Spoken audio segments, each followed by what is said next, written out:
اعوذ باللہ من الشیطان الرجیم بسم اللہ الرحمن الرحیم ربی اشرح لی صدری ویسر لی امری واحلل عقدۃ من لسانی یفقہوا قولی۔ سورہ العادیات۔ والعادیات قسم ہے ان گھوڑوں کی جو دوڑتے ہیں، ضبحا یا ضبحا ہانپتے ہوئے۔ فالموریات پھر آگ سلگانے والوں کی، قدحا ٹاپ مار کر۔ فالمغیرات پھر ان کی جو غارت ڈالنے والے ہیں، صبحا صبح کے وقت۔ فأثرن بہ پھر وہ اڑاتے ہیں اس میں، نقعا گرد و غبار۔ فوسطن بہ بس گھس جاتے ہیں گرد و غبار کے ساتھ، جمعا جماعت میں۔ ان الانسان لربہ بے شک انسان اپنے رب کا، لقنوط بڑا ہی ناشکرا ہے۔ وانہ اور بے شک وہ، علی ذالک لشہید اس پر البتہ گواہ ہے۔ وانہ اور بے شک وہ، لحب الخیر مال کی محبت میں، لشدید البتہ بہت سخت ہے۔ افلا یعلم کیا پس نہیں انسان جانتا، اذا بعثر جب کوریدا جائے گا، ما فی القبور ان کو جو قبروں میں پڑے ہوئے ہیں، وحصل اور ظاہر کر دیا جائے گا، ما فی الصدور جو کچھ سینوں میں ہے۔ ان ربہم بہم بے شک ان کا رب ان کے سامنے، یومئذ لخبیر اس دن خبر رکھنے والا ہے۔ اس سورت کا نام سورۃ العادیات ہے۔ عادیات کا لفظ پہلی ہی آیت میں موجود ہے، جس سے اس سورت کا نام لیا گیا ہے۔ یہ سورت مکہ میں نازل ہوئی۔ یہ سورت ابتدائی سورتوں میں سے ایک ہے اور نازل ہونے کے اعتبار سے اس کا 14واں نمبر ہے۔ اس سے پہلے 13 سورتیں نازل ہو چکی تھیں۔ اس کا 1 رکوع اور 11 آیتیں ہیں۔ والعادیات ضبحا میں واو جو ہے وہ قسمیہ ہے، قسم ہے ان گھوڑوں کی جو دوڑتے ہیں ہانپتے ہوئے۔ پہلے یہ بات بیان ہو چکی ہے کہ مخلوق کے لیے جائز نہیں ہے کہ وہ اللہ کے سوا کسی اور کی قسم اٹھائے۔ حدیث میں آتا ہے، جس نے قسم اٹھائی اللہ تعالیٰ کے سوا کسی اور کی، تحقیق اس نے شرک کیا۔ من حلف بغیر اللہ فقد اشرک باللہ کعبہ کی قسم اٹھائے، نبی کی قسم اٹھائے، رسول کی قسم اٹھائے، پیر کی قسم اٹھائے، بیٹے کی قسم اٹھائے یا کسی بھی غیر اللہ کی قسم اٹھائے تو اس نے شرک کا ارتکاب کیا۔ بخاری میں آتا ہے، من قال باللات والعزی فلیقل لا الہ الا اللہ جس آدمی نے یہ کہا کہ مجھے لات کی قسم ہے، عزیٰ کی قسم ہے، وہ فوراً کلمہ پڑھ کر مسلمان ہو جائے، کیونکہ یہ شرک ہے۔ ہانپنے کا مطلب ہے تیزی کے ساتھ چلنا، پھر جلدی جلدی سانس لینا۔ امام ابن جریر طبری فرماتے ہیں کہ 2 جانور ہانپتے ہیں، ایک گھوڑا اور دوسرا کتا، ان کے سوا اور کوئی جانور ہانپتا نہیں ہے۔ لہٰذا قسم ہے گھوڑوں کی جو دوڑتے ہیں ہانپتے ہوئے، پھر آگ سلگانے والوں کی، ٹاپ مار کے۔ عموماً گھوڑوں کے پاؤں کے نیچے نال لگے ہوتے ہیں۔ گھوڑے دوڑیں اور ان کے پاؤں پتھر پر لگیں تو چنگاریاں نکلتی ہیں۔ ان گھوڑوں کی اللہ تعالیٰ نے قسم اٹھائی ہے۔ فالمغیرات صبحا پھر ان کی جو غارت ڈالنے والے ہیں صبح کے وقت۔ اس زمانے میں عموماً حملے صبح کے وقت ہوتے تھے۔ بخاری شریف کی روایت ہے کہ نبی صلی اللہ علیہ وسلم دشمن پر صبح کے وقت حملہ کرتے تھے، اور مسلم شریف میں روایت ہے کہ نبی صلی اللہ علیہ وسلم جب دشمن پر حملے کا ارادہ فرماتے تو رات کے آخری حصے کا انتظار فرماتے، صبح صادق کے وقت۔ اگر دوسری طرف سے اذان کی آواز آتی تو سمجھتے کہ یہ لوگ اہل ایمان ہیں، لہٰذا حملہ نہ کرتے۔ اگر اذان کی آواز نہ آتی تو حملہ کر دیتے۔ اسی طرح جب آپ صلی اللہ علیہ وسلم خیبر پہنچے تو ساتھیوں سے فرمایا، اچھی طرح اور غور سے سنو، اگر اذان کی آواز آئے تو اس محلے پر حملہ نہ کرنا، ایسا نہ ہو کہ غلط فہمی میں کوئی مسلمان مارا جائے۔ تو فرمایا، جو حملہ کرنے والے ہیں صبح کے وقت، فأثرن بہ نقعا پھر وہ اڑاتے ہیں اس میں گرد و غبار۔ بعض حضرات بھی ہی کی ضمیر لوٹاتے ہیں صبح کی طرف، تو اس وقت معنی ہوگا وہ گھوڑے صبح کے وقت گرد و غبار اڑاتے ہیں۔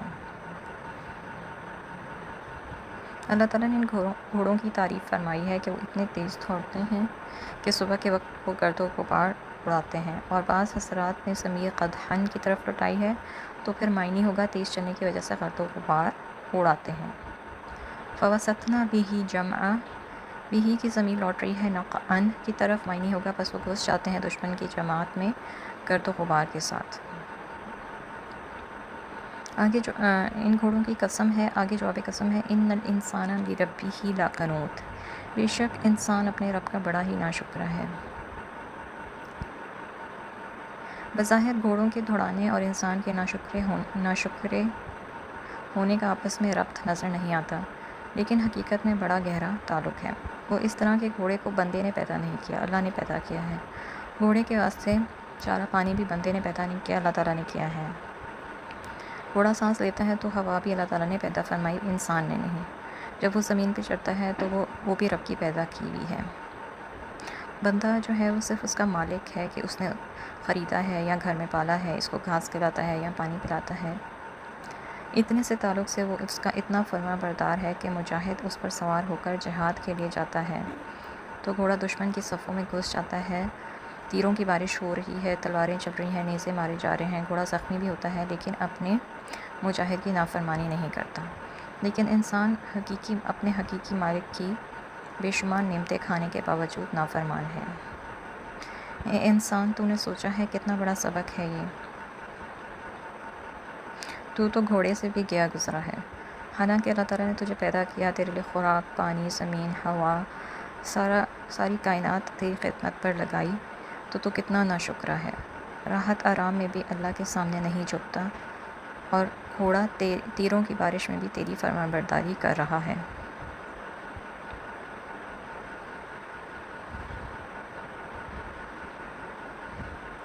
عام مفسرین کرام لاقنوط کا معنی مطلق ناشکری کرنے والا کرتے ہیں، لیکن حسن بصری جو تابعین میں سے ہیں وہ فرماتے ہیں کہ لاقنوط اس ناشکرے کو کہتے ہیں جس پر اللہ کی بے شمار نعمتیں ہوں اور وہ ان نعمتوں کا ذکر نہ کرے، لیکن جب تکلیفوں میں پھنسے تو تکلیفیں ساری شمار کرے کہ مجھے یہ تکلیف ہے، وہ تکلیف ہے، میں بیمار ہوا، میرا کاروبار نہیں چل رہا، مجھے مالی نقصان ہوا، دشمن نے میرے ساتھ یہ کیا۔ اللہ تعالیٰ کی رحمتوں کا ذکر نہیں کرتا کہ اللہ تعالیٰ نے مجھے وجود دیا ہے، آنکھیں دیں، کان دیے، زبان، دل، دماغ، مال، اولاد، عزت، سب کچھ دیا۔ اگر وہ اللہ کی نعمتوں کو یاد کر کے اس کا شکر ادا کرتا تو اللہ تعالیٰ اسے اور زیادہ دیتا۔ اللہ تعالیٰ فرماتے ہیں لَإِن شَكَرْتُمْ لَأَزِيدَنَّكُمْ، اگر تم شکر کرو گے تو میں ضرور زیادہ دوں گا۔ اور یاد رکھنا، شکر کا یہی معنی نہیں ہے کہ اچھا کھانا کھانے کے بعد منہ پر ہاتھ پھیر کر الحمدللہ کہہ دیا۔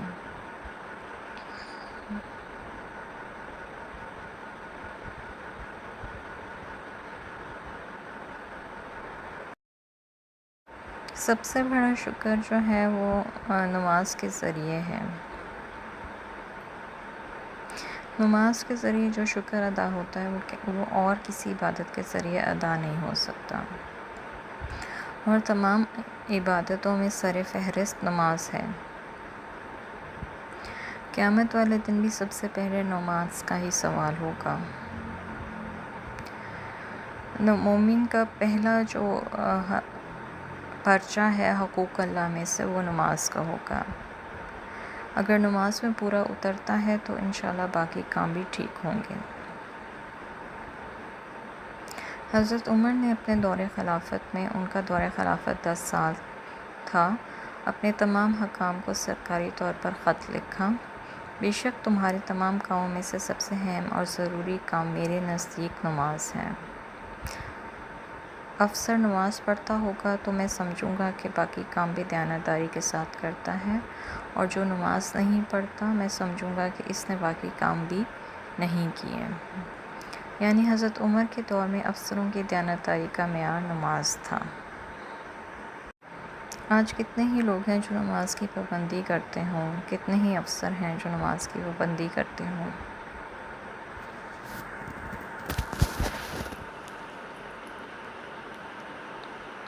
اور اگر کوئی نماز کی پابندی کرتا ہے اور ساتھ ساتھ لوٹ مار کر رقم بیرون ملک پہنچا دیتا ہے تو سن لو اور یاد رکھنا، ایک پیسہ بھی اگر کسی کا ناحق لیا ہوگا تو واپس کرنا پڑے گا، یا کسی نے بزنس میں 2 نمبری کی ہے اس کو بھی۔ اس کے بعد آتا ہے کہ بے شک وہ مال کی محبت میں بہت سخت ہے، مال کا بہت بڑا عاشق ہے۔ وَإِنَّهُ لِحُبِّ الْخَيْرِ لَشَدِيدٌ۔ مسلمان قوم کی ذلت کا ایک سبب مال کی محبت بھی ہے۔ ابو داؤد شریف میں روایت ہے، نبی صلی اللہ علیہ وسلم نے فرمایا، ایک زمانہ آئے گا کافر تمہیں کھانے کے لیے ایک دوسرے کو دعوت دیں گے، جیسے دسترخوان پر کھانا لگا دیا گیا ہو تو کھانے والوں کو بلایا جاتا ہے، آؤ بھائی کھا لو۔ صحابہ کرام نے پوچھا، حضرت کیا اس وقت ہم تھوڑے ہوں گے؟ کافر ہمیں کھانے کے لیے ایک دوسرے کو دعوت دیں گے؟ آپ نے فرمایا، نہیں، تم تھوڑے نہیں ہوگے بلکہ تم بہت زیادہ ہوگے۔ حضرت جب ہم زیادہ ہوں گے تو پھر لوگ ہمیں کیسے کھائیں گے؟ فرمایا، تمہارے اندر وہن ہوگا۔ وہن کا لفظی معنی ہے کمزوری، سستی۔ پوچھا، حضرت وہن کیا ہوتا ہے؟ ہمیں سمجھ نہیں آئی۔ آپ صلی اللہ علیہ وسلم نے فرمایا، دنیا کی محبت اور موت سے ڈرنا۔ جس وقت یہ 2 بیماریاں تمہارے اندر آ جائیں گی، کافر تمہیں کھانے کے لیے ایک دوسرے کو دعوت دیں گے۔ آج ہماری یہی کیفیت ہے۔ افلا یعلمون، کیا پس نہیں جانتا انسان، اذا بعثر ما فی القبور، جب کریدے جائیں گے نکال دیا جائے گا جو قبروں میں ہے۔ حضرت اسرافیل بگل پھونکیں گے، سارے قبروں سے نکل آئیں گے۔ وحصل ما فی الصدور، اور ظاہر کر دیا جائے گا جو کچھ سینوں میں ہے، دل کے جھوٹے سچے راز سب نکل آئیں گے۔ ان ربہم بہم یومئذ لخبیر، بے شک ان کا رب ان کے بارے میں اس دن خبر رکھنے والا ہوگا، یعنی نتیجہ سامنے آ جائے گا۔ آج بھی اللہ تعالیٰ خبردار ہے، مگر آج کی خبر کا پورا نتیجہ سامنے نہیں آتا۔ اس دن رب کی خبر کا پورا نتیجہ نکلے گا اور دودھ کا دودھ اور پانی کا پانی ہو جائے گا۔